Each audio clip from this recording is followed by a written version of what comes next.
Yay. Yay, yay.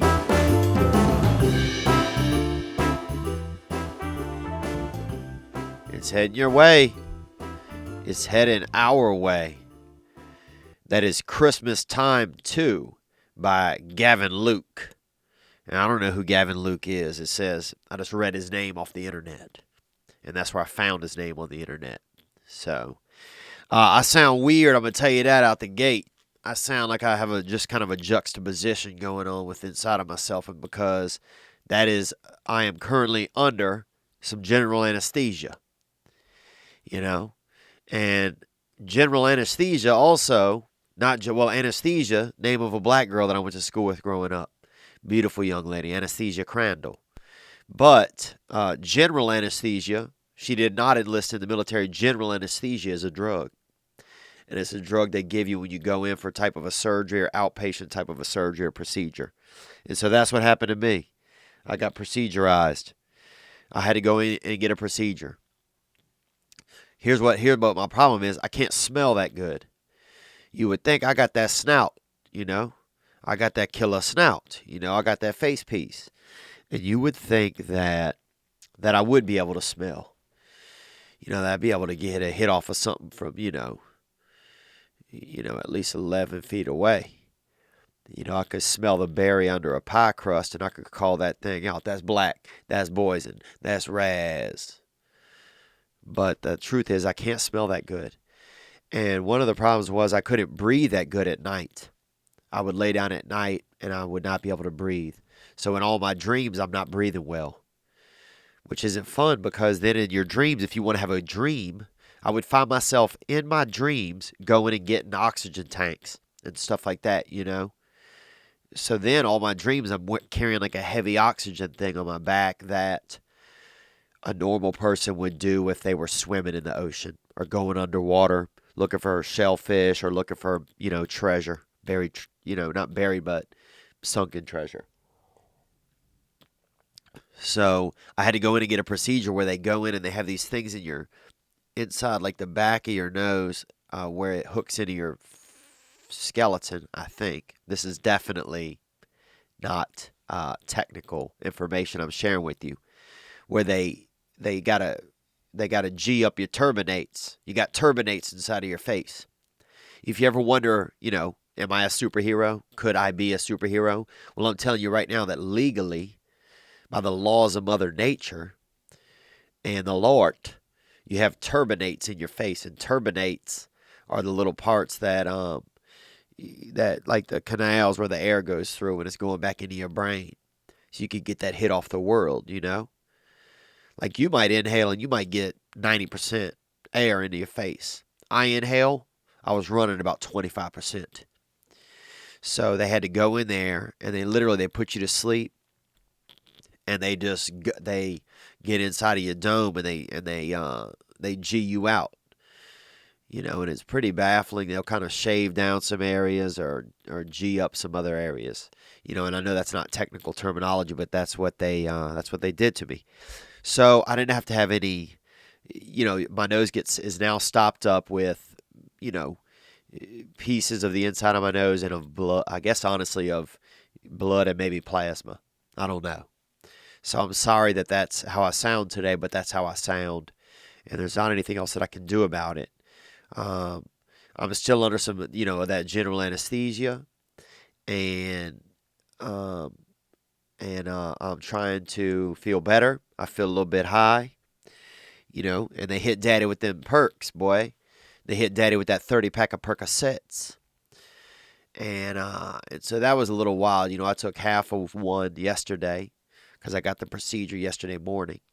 And then I'm going to just give the rest over to, I don't know what I do with them. If I'm not taking them, I mean, I guess I don't want to sell them, I don't think, on the street, you know, because I'm not trying to be like that and keep drugs out there. But maybe if I see somebody in pain, you know what I'm saying, I'll drop one in their mouth, you know, hit them with that Christmas spirit. Hit them with that little, hit them with that Grinch's Tylenol, you know, that Percocet. Oh, man, my nose is backfiring right now, dude. It is nar.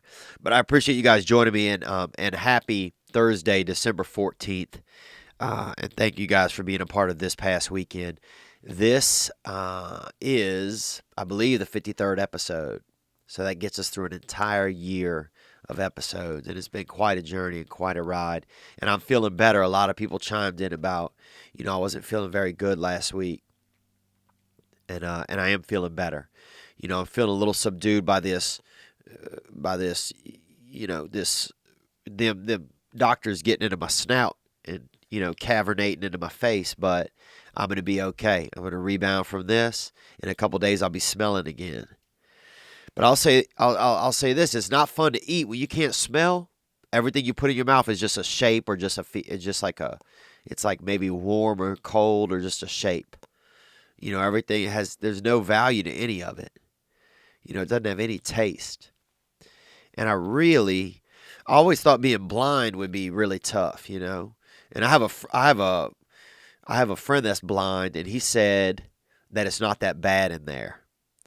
And he's honestly honest. He's really honest dude. And I'm not saying a lot of blind people aren't honest, but there's this whole rap about blind people that it's horrible, that it's miserable in there, it's dark, dark, dark, and then it's, people scary. There's, the winds are always howling and shit in there. But my friend said not bad, not that bad.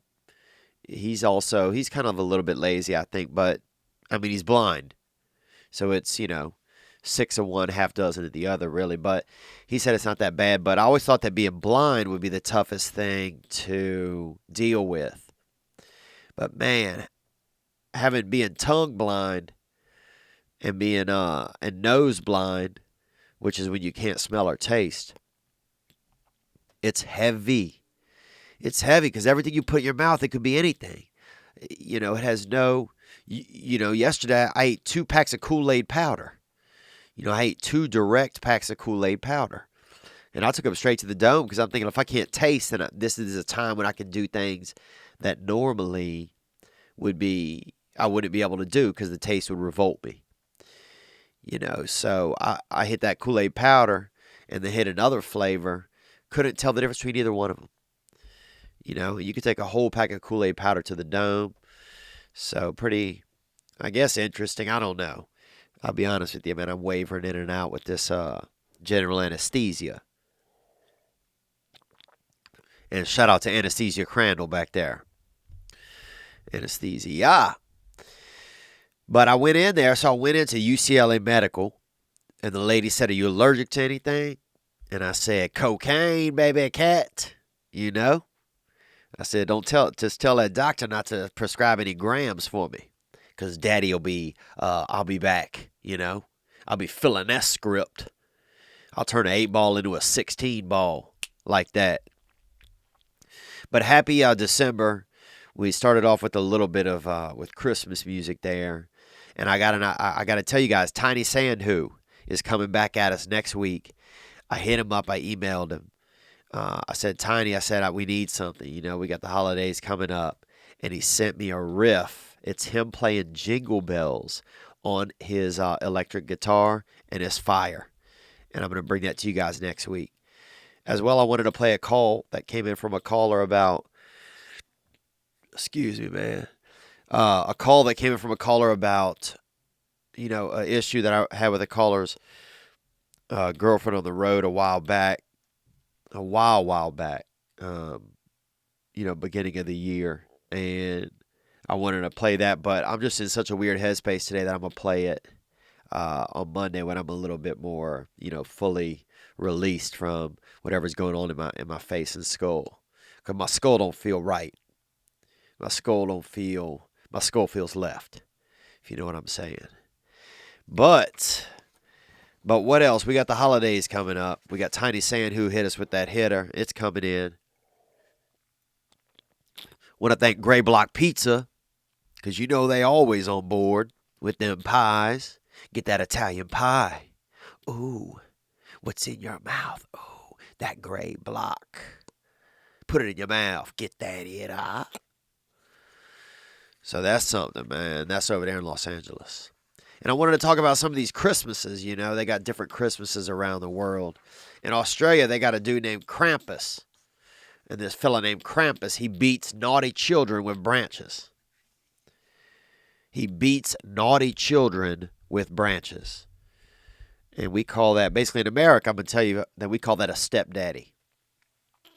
We call that a stepdaddy. And everybody got that stepdaddy. That's kind of crazy. First time you see that dude, you're like, man, he got some wild pants. His pants look weird. You know, the hair on it, you notice. That's when you first notice hair on a man's legs when you see a stepdaddy. He wearing shorts to church. Man, that's a sin. Dude, if I see somebody with shorts on in church, boy, you might as well pull their card right there and check the hell box.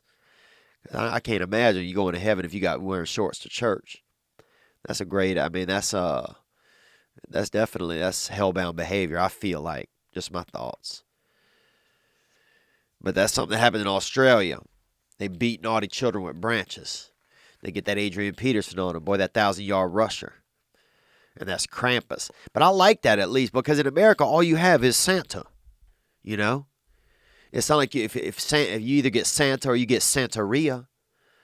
You know, where either Santa shows up or, you know, this satanic cult shows up, you know, and rearranges your freaking fingers. You know, you wake up in the morning and your thumb is in the middle on your hand, you know, and you can't tell if you're hitching a ride or flipping people off. You know, I just wish there was like a double, you know, another sword because it's just Santa's going to come. Santa's not coming. That's what they say to children. Santa's not coming. Oh, really? He came last year. And I was an asshole last year. So, I don't know. Man. A lot going on in my skull right now.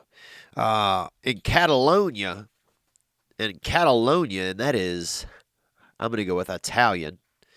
And I would wager half of my money on that, Alex. I'm going to go with Italian. In Catalonia nativity scenes, they have something called the Caganer, Caganer, and it's a defecating man. It's that deuce man. Deuce, boy.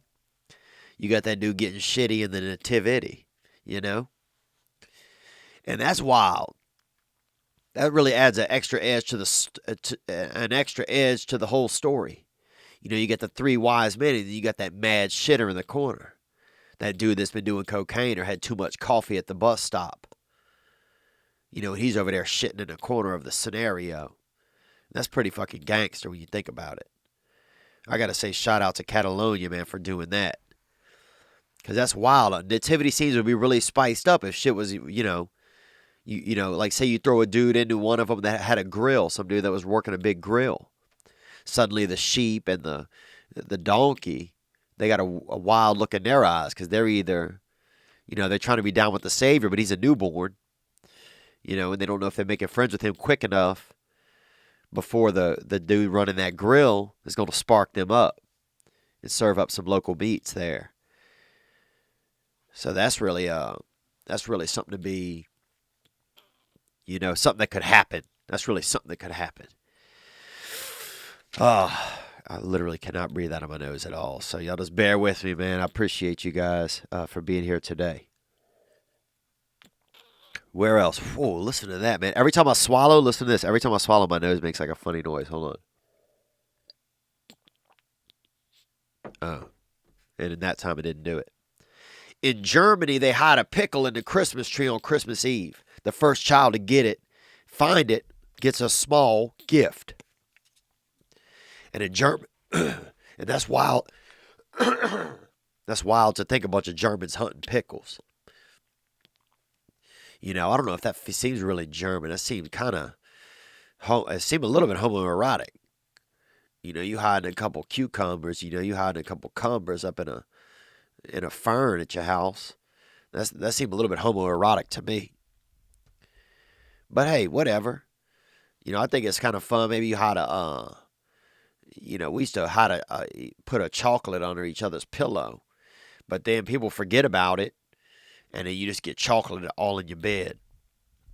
You know? You get chocolate all in your arms and shit while you sleep. And you're trying to sleep and you got chocolate and you got nougat and shit. And that used to be something wild that would happen around us sometimes. What else? In the Czech Republic, Unmarried women stand by the door and throw a shoe over their shoulder. If the toe is pointing towards the door when it lands, they will get married within the next year. And I'm guessing that if the toe isn't pointing towards the door, they just throw it again. Probably because who the fuck wants to be lonely? Especially out there in the Czech Republic. Because it's probably really cold and you don't want to be lonely, man. Because sex will keep you warm, but playing with yourself just keep you, cold and you feel a little bit of self-appreciation, but you still feel cold. You do a little bit of sex, you feel warmed up, but if you're just doing self-appreciation or self-touch, you ain't feeling anything spectacular. You still feel kind of cold-legged after you done sprayed out. And I think that's for either gender. That's for either gender right there. And I went and got this procedure, and I told the man straight up. Well, before they sent me into the back, I told the man, I said, I don't want you. Don't cut my legs off. The man on there's on the computer, and he's typing shit in. I said, just don't click on the legs button, because I'm walking out of here. Because that happens. You realize that happens? People walk it. Imagine you only have one leg. You go to the hospital. You're supposed to do something. Maybe get an eye taken out or something. Or, get your ear, get one of your ears sewed together or something or whatever. And then next thing you know, they take your leg on accident. Now you can't even fucking hop. You were already down in just being somebody that hops. And now some idiot who hit the wrong button in there by the surgery center, now you hopless. Now, if you want to, you can't even stand up. The best you could do is just, sit there on your thigh, chunks and tell somebody you're standing up. That's crazy, isn't it?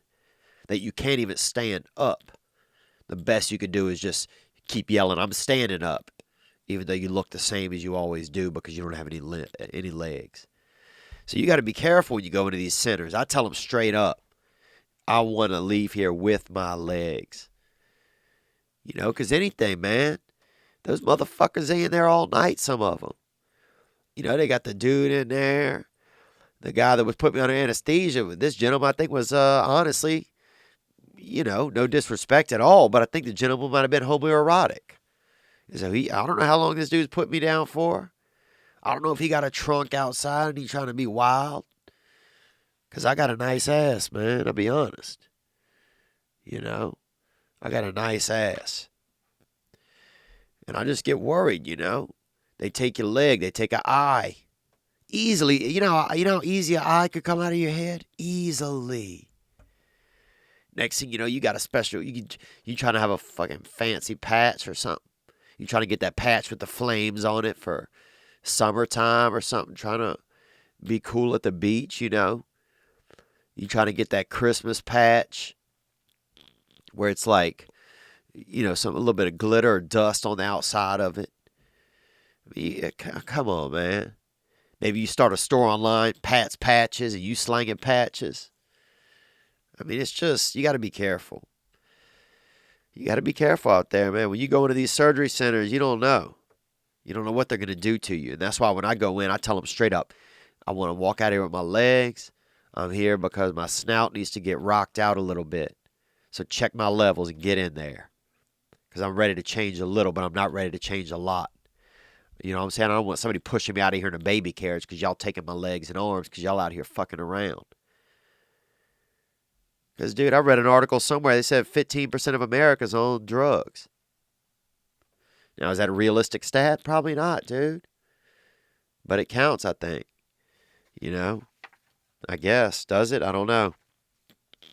Roy Moore almost got elected. You saw that? Roy Moore. And that's the name. Nobody ever knew about Roy Moore. He's been in and out of term over there in Alabama for a while in the Senate. And then suddenly, it's every political race is now a big deal. Because there's just two sides in America. And Roy Moore's case was interesting because he's an alleged pedophile. He that toucher. He got that long reach. You got to have long arms to touch a child. That's what my dad used to tell me. He said, look, you got to have long arms to touch a child. And I never been in any of that. Dude, when I see a kid, all I think about is, man, this fucking kid is probably gonna bother me. And I'm grateful that's the only thing I think. But the thing about Roy Moore was it was alleged that he was, trying to date younger women. It was alleged. There were stories from women. There were accusations for sure. There was a video also from a child of one of the women saying that the woman was not a truthful woman. There was a lot of stuff out there, but he wasn't convicted of anything. He was just accused, and I'm not supporting Roy Moore, but I am saying that it's an interesting time where where all the accusations, you could just be accused of something, and that's scary. That's scary. Somebody says somebody says you're petting their dog or something, or hugging their kid too long at a fiesta or something. Next thing you know, you're a that's it. That's it. That kind of stuff. I mean, I can't even imagine. Can you imagine? Say you never did anything like that, and somebody said that. Put it out on Facebook. And I use Facebook because that's where your neighbors see it. Man, how I cannot even fathom what that would be like. I mean, it's scary. Because then, man, a lot of people just connect the dots, especially in small towns. People Facebook is a lot of people take it all for real. So that's scary with the Roy Moore scenario. And he lost. He lost to a man, Doug Jones. And I think that I always think that change benefits in the end. I'm not sure how long Roy Moore had been in term, but it seemed like he'd been in there a while. And I think once you set in somewhere too long, you have to get out of the seat. It needs to be a little bit more like musical chairs, because these people getting awful comfortable, living off the hog, cutting bacon into their mouth every time they want, but then everybody else hungry, and they sitting there to slice it right off that pig's neck, right into their jaw. But yeah, so that's it, man. Roy Moore's out, and that's that's a change. And I think that change is always good. But I think it's a scary time with these accusations. I feel like every guy's just waiting for that wheel to stop on them. Who's next? When does it happen to me? Is Hester Prynne out there? If somebody wants your job, can they just say something? Next thing you know, how are you going to defend, it's the court of public opinion now.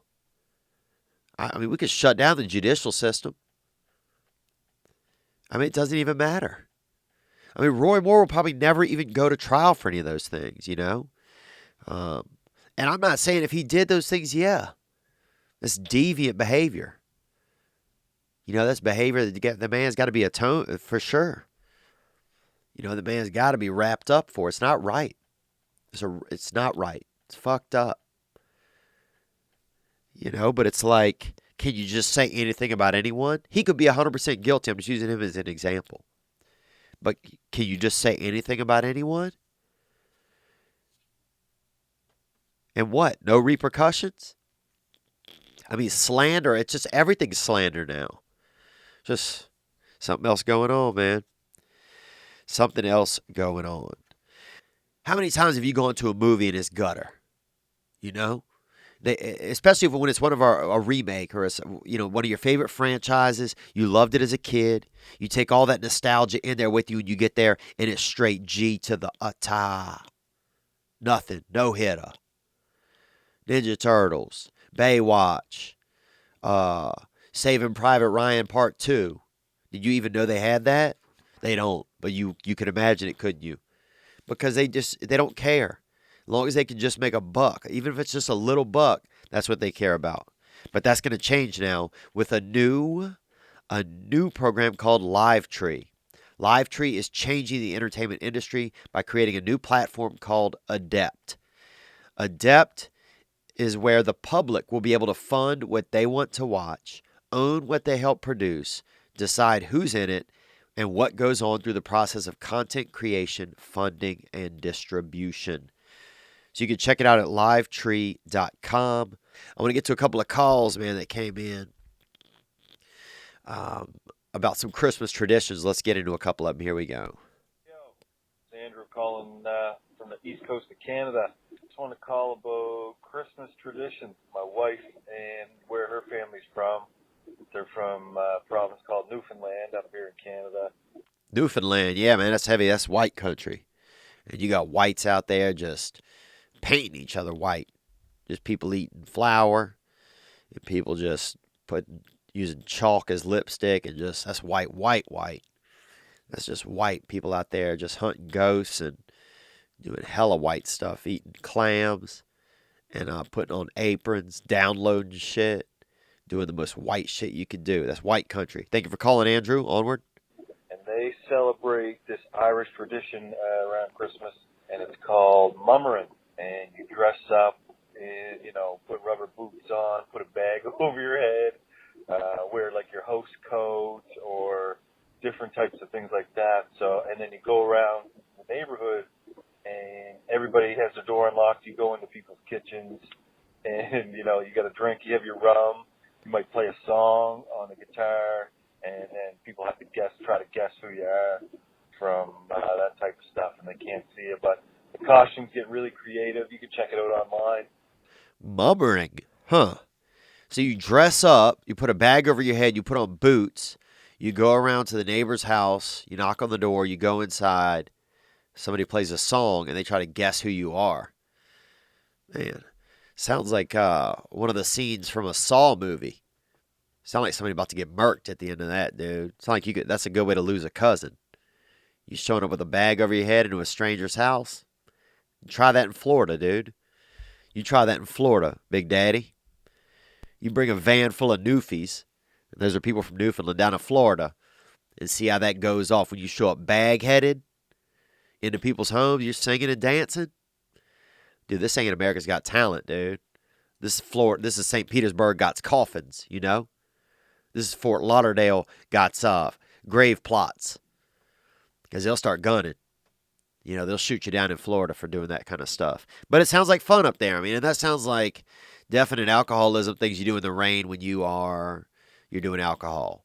But that is a Christmas tradition up there in Newfoundland. Andrew, I appreciate you sharing that with us. Let's take another call here from Blake about Christmas down in Dallas. Giovanna, it's Blake from Dallas. Yeah, I just wanted to share a Christmas story with you. On Christmas Eve, when I was about 5 years old, And I was 5 years old once as well. And I'm trying to think what I remember about it one time was the first time I ever vomited. I was 5. And I had me a couple peanut butter and jellies on Raisin Bran bread. Because my mother loved Raisin Bran and she used to let us have it. Man, I had 2 of them, I think, are 1.5. And 1.5 little sandwiches, that's the most you can fit in a 5-year-old, is 1.5 sandwiches. If you feed 2 sandwiches to a 5-year-old, dude, you might be on that Roy Moore dinner plan, So the most you could do, really, 1.5 sandwiches to a 5-year-old. And I remember having 1.5 and being, just excited. I was so fat laying in bed, I couldn't even put my arms by my side. I had to take my underpants off. That's how full of food I was. And I was feeling joyous. And something got me. I think it might have had a bad raisin in the bread or something. Something got up into one of my bile ducts or something. Or got lodged in my, somewhere in my belly and started to sour. And next thing you know, I woke up, just sat straight up. And I didn't know what was happening.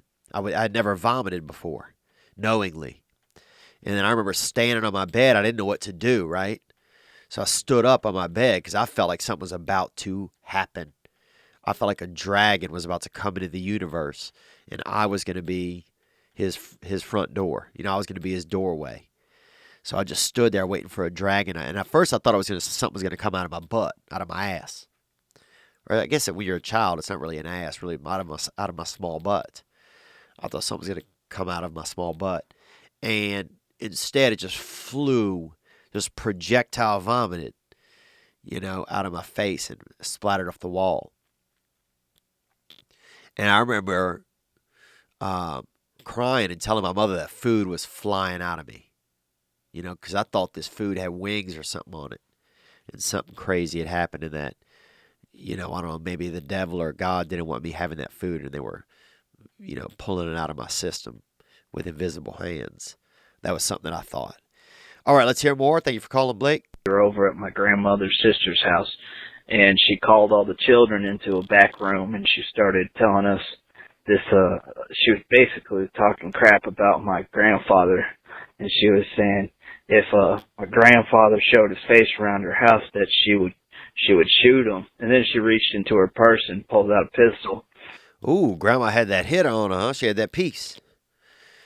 Grandma got that bullet maker. Damn. That's wild. That's usually more something like you would hear about in Alabama or over there up in even in North Carolina or West Virginia, but I'm surprised to hear this behavior down in Texas. That Grandma got that piece on her. Let's hear more. And showed us the pistol, and at that point some parent, I guess, overheard what was going on or walked into the room and, got all the kids out of there. But that was the Christmas that crazy Aunt Janet snapped. Just had to share. Yvonne. Huh. So I couldn't tell if that was your grandmother or aunt, but somebody got that piece on them. And look, dude, everybody, people don't want to have guns around and stuff like that. I get it. No guns around schools. I get it. No guns in busy areas. I get it. But let's don't pretend that, that when we were young, if you were in the, or if you're in the South, that there ain't guns close to the table. They have guns. People have guns. I read somewhere that there's like 500 million guns. That's a lot of guns. I probably have a gun somewhere right around me right now and don't even know it. A lot of these guns are in between homes. So there's a lot of guns out there. But I think that's pretty brave of a grandmother to pull a piece out of her purse, I had an ex-girlfriend that always had a piece on her. What else, dude? One of my thicker brother-in-laws showed up one time. I'm at the computer at midnight. I'm on the computer. And he popped around the edge of this little door. This computer, like little kiosk, had 2 doors on it. And he popped around the edge of it. He got his underpants on. And he really a thicker little kind of a gentleman, kind of a happy gentleman, former male cheerleader. And he said, guess how many guns I have on me? And first of all, dude, it's midnight. 2, we don't super know each other that great. 3, you only have underpants on. 4, I don't think I've ever even seen you without your shirt on. So to come full throttle in here, no shirt, no pants, no socks. No socks. Now what is that? No socks, bro? I can understand if you show up, we don't know each other that much, you got on underpants and socks. But underpants, no socks? Wow. Dude, I feel like this dude, sound like his soul is on a scavenger hunt for something. Maybe for some cock or something wild at night. Maybe for a couple of, trying to score some uppers or something. And I'm just on the internet. I'm on Facebook. And he popped around the edge of the little computer where the computer was in this little kind of, wooden little, it's not an arm wall, but like a little desk kind of thing with doors on it. He's like, guess how many guns I have on me? Only has underpants on. So I said, I don't know. Because hopefully none. Hopefully none. You have tighty whities on and a couple of rough Bama tattoos. And he goes, 2, dude. That's what he said, 2. And then I didn't notice down by his calf, he had on one of those calf holsters, right? This dude has no shoes, no socks, no pants, calf holstered gun right there. And then he turned around and he had a piece he had like a Beretta in his tighty whities along his back. And I'm like, Jesus, man. That'll make you find the Lord fast. He'd been sleeping on the couch. I don't even know who's over there sleeping. Had 2 guns on him. He said, I got 2. He goes, you never know who might come in here. I said, I'm the only other person in here. So if anybody's going to get shot, it's going to be me, man. What the fuck, bro? Tone it down. Take some Benadryl and fucking shut it down, guy. So, but I feel you, Blake. Family gets guns and things get wild. Family gets guns and things get wild. We had some female callers. Let's hit them up. Here we go. Hey, Theo. This is Hannah. I'm from the University of North Texas down here in Denton, Texas. and I'm calling in Yep, University of North Texas, the Greenies, I think they're called, the Greenies. Thank you for calling, Hannah. You got a beautiful voice. Onward. response to the most recent podcast in which you asked the female viewers how they felt about the podcast. And personally, I love your podcast. I love it for the reason that I actually get to have some insight into workings of the male mind. That's something I did not grow up with. Yeah, thank you, Hannah. Well, look, I mean, I'm just trying to figure out how the male mind works. So I appreciate you even for, sticking around and being involved in this experimentation. Onward. No brothers, no male cousins. And my father, he, I guess, wasn't very comfortable kind of talking to me about male nature or just the way men are in general. Yeah, I can imagine your father might not have been because men don't know how. Sometimes we don't know how we are. We're still learning as we go. And the problem is, by the time we think we get an inkling, the time is up usually. It's hard for a man sometimes to get a perspective of himself because I think he's too busy being a man. There's so much happening sometimes when you're a man that it's hard to step back and get a look at everything that's going on. It's hard to watch the movie when you're in it. It's hard to watch the movie when you're in it. And it's, somebody's always yelling action. So it's hard to know sometimes what the script says there. But let's hear some more, Hannah. So this podcast has been a very valuable resource to me. Really the only way that I actually get to, look into the mind of men besides, dating them. Yeah, and dating a man can be dangerous because when you're dating a man, they're trying to get you to touch their wiener. That's usually part of the dating game, or sometimes they'll, get you to play games with them first, Scrabble, ride around in a truck, get a malt, get a side item or get a couple appetizers. But eventually, men want you to touch their crotch and probably to touch your crotch. And that's okay. I mean, that's part of what life is, That's part of how people get to touch each other. They usually start with snacks. But yeah, I'm glad you're able to come here, Hannah. We're happy that you're here, and thank you for being a part of the podcast and a part of the environment over here. We got another beautiful call that came in right here. Let's take another. This isn't Hannah, but this is close. Hey Theo, this is Hannah calling again from Riyadh, Saudi Arabia. Saudi Arabia. Thank you for calling. I've never been to Saudi Arabia before. I've been to Kuwait and I've been to Iraq. Thank you for calling, Hannah. I was born and raised in Cleveland, but I'm living in the Middle East now. Wow. So you were really in the Middle East of two different continents, I mean, you really, Cleve-Ganistan. Some people call it Cleve-Ganistan. Onward. Thank you for calling. Happy holidays. So I thought as a Muslim I might call in and just say, we don't celebrate Christmas, but fun fact, we do love Jesus in Islam. And, we celebrate him for being one of the most beloved prophets in all of time. And we believe that Jesus said in the Quran, and peace be upon me, the day I was born, the day I die, and the day I shall be raised alive. Oh, wow. Well, that's beautiful. I appreciate you sharing that with us. And she's saying that in her Muslimity, if that can be a word, that they don't celebrate Christmas, but that they do see Jesus as an amazing prophet. Let's hear more. Onward. That's in Surah Maryam, chapter 19, verse 33, if anybody wants to Google that, if they don't believe me. We are sharing the love all over the world for you. Love what you're doing, love your spirit. And thanks for creating that content that can touch us all over the world. Hope you have a great holiday and a great new year. Oh, that's very sweet of you, Hannah. I appreciate that. And the same to you guys. I probably should have looked up and seen how to express like a Happy New Year in Muslim or but I just haven't. I didn't, but that's something I'll make sure to check out so I can get a little bit more information into my brain. But thank you for listening. Thank you for being a part of this past weekend. Sorry, guys, I'm a little out of it. I mean, my brain is just slow. It's hard for me to, my nose just keeps making noises like it's doing sign language with sounds. Like every couple seconds, it'll just kind of bubble up, or it's like one of those. They used to have this show called The Snorks, where it was like this family of creatures that were underwater, and they always had these bubbles coming out of their snouts.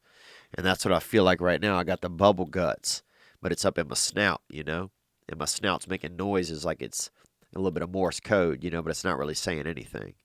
But thank you for calling in and for sharing Christmas wishes with us, even though Christmas isn't something that you celebrate.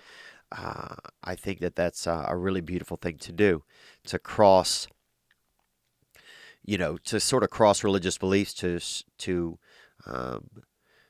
express joy for somebody else and their holiday under their religion. So thank you. That's very sweet of you. We might have to shut it down soon, guys, because I'm running out of speed. We'll get back to a regular episode on Monday. I got one more call here, though, and this is one that I wanted to get some callers in for. Let's see what we can do right here to help this young lady out. Hey, Theo. It's Abby in Tennessee. I just listened to this past weekend today, and I heard at the end that you don't get a lot of female callers, so I thought I would just do the females a solid and call. My question and my issue right now is that I feel like I put myself in the friend zone because I'm kind of laid back and would rather just like hang out with the guys instead of the girls and like listen to gossip and fashion and shoes. Like I don't give a... Well, look, thank you for calling. Sometimes I want to be right there with you. Sometimes I want to just enjoy myself and relax and talk about shiffer robes and talk about, different colors of paint. Sometimes I don't want to always be sitting around with the fellas and be arm wrestling, and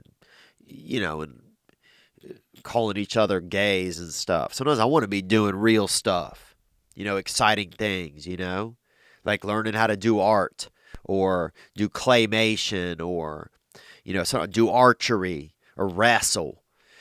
Sometimes I want to do things that, even ladies do, like try on different hats or... what else? Dance. I'm fucking honestly, dude, I could have been a fucking good dancer. I got strong, straight legs. Let's hear more. Give a crap. I'd rather just listen to a good fart joke or something, like I guess need some advice or your perspective on what I need to do to not be immediately put in the friend zone because I'm too cool or just then a guy's friend into the female psyche. So, in your special, you say something about like, put down the dumbbell and pick up some flowers and look lost. Like, I don't lift, but I don't want to pick up flowers and look lost just so some guy sweeps me off my feet. Like, that's not me. I'm just trying to be myself, but then I feel like I scare a bunch of guys away because I'm just, fun to hang out with. But anyway, I enjoy the podcast. Appreciate you, man. Be good to yourself because you definitely deserve it. Hey. Oh, that's sweet of you. I appreciate you calling in there, Abby. And that's, it's a good question. Abby's in the friend zone. You don't want to have to, I see you don't want to have to wear, put honey on your neck and, tape pictures of your crotch or anything to your shirt or, stuff like that to get men to realize you want to be more than friends. You don't want to have to go to those lengths. You want to just be able to be you, but not have guys immediately put you into the friend zone. Well, for me, let's do this for Monday. Let's take some calls in on that. Like, if a woman's in the friend zone, how can, as dudes, like, what can we do or what can we see so that we don't think she stays there? Like, if this were your sister asking you, guys, like, how do I get out of this friend zone? How do I not be in it? What advice would you give her? What thoughts would you give her? Suggestions? You can hit the hotline with those, 985-664-9503. And I apologize again for this voice you guys have been having to listen to this whole time. Like, my nose, I can't breathe through it. So I feel like I've been underwater this whole time. I can't really hear that good. And this has been definitely interesting. I feel like I'm missing a sense, But let's see what we got for Abby, because she don't want to be out there. She don't want to be out there being, having to be like a, showing leg everywhere and that sort of thing to get a man. She don't want to have to be tying jerky around her thighs or anything to let these men know that she wants to, might have more out there instead of just friendship. And I mean, I think for me, friendship's a great place to start. I mean, sometimes if you're thinking really long term, it can be even more important than anything else, you know? Because I mean, you might get tired of fucking your friend, but you're still going to want to be friends with them. Whereas if it's just somebody that's just sex is the only interest, and once you get tired of fucking, and you don't have the friendship level, then there's nothing. So friendship is important. So I don't think you want to get fully out of the friend zone. But I notice even for me, the simple things.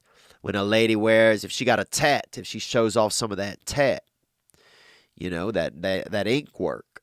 If a lady got, you know, if she has if she could cook and she brings like a nice meal. I know these things might sound old fashioned, that's fine. But I'm just telling you things. Lipstick, something even as simple as lipstick.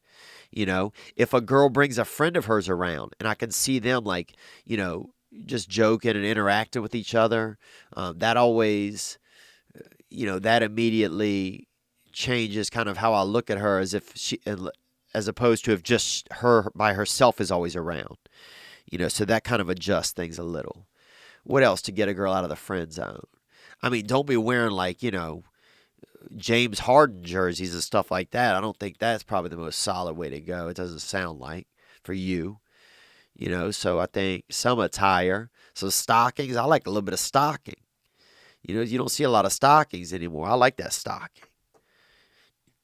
What else? You know, I like that little bit of hosiery. I like the girl that have them little bit of hosiery. You know, they got them legs wrapped up, just like tall, long gifts with knees in the middle. That's what I like. So those are just some thoughts, but I want to hear what some of our constituents think here. And I want to thank you guys for listening to this past weekend. We'll be back on Monday with a regular episode. And again, I'm sorry for my voice, man. I love you guys, and be good to yourselves. You probably deserve it. Thank you, Andrew Blake, for all the calls. All right, and let's hear this. All right, one more time on the way out. Let's hear Christmas Time. Man, I need to go to sleep. Can barely keep my eyes open.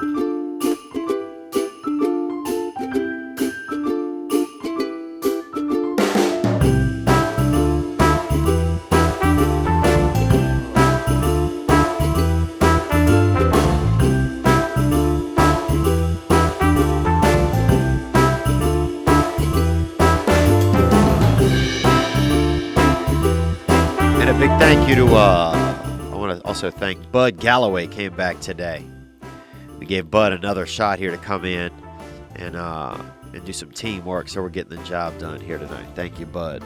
Thank you, Sherb, for the beautiful audio editing. Love you. Merry Christmas.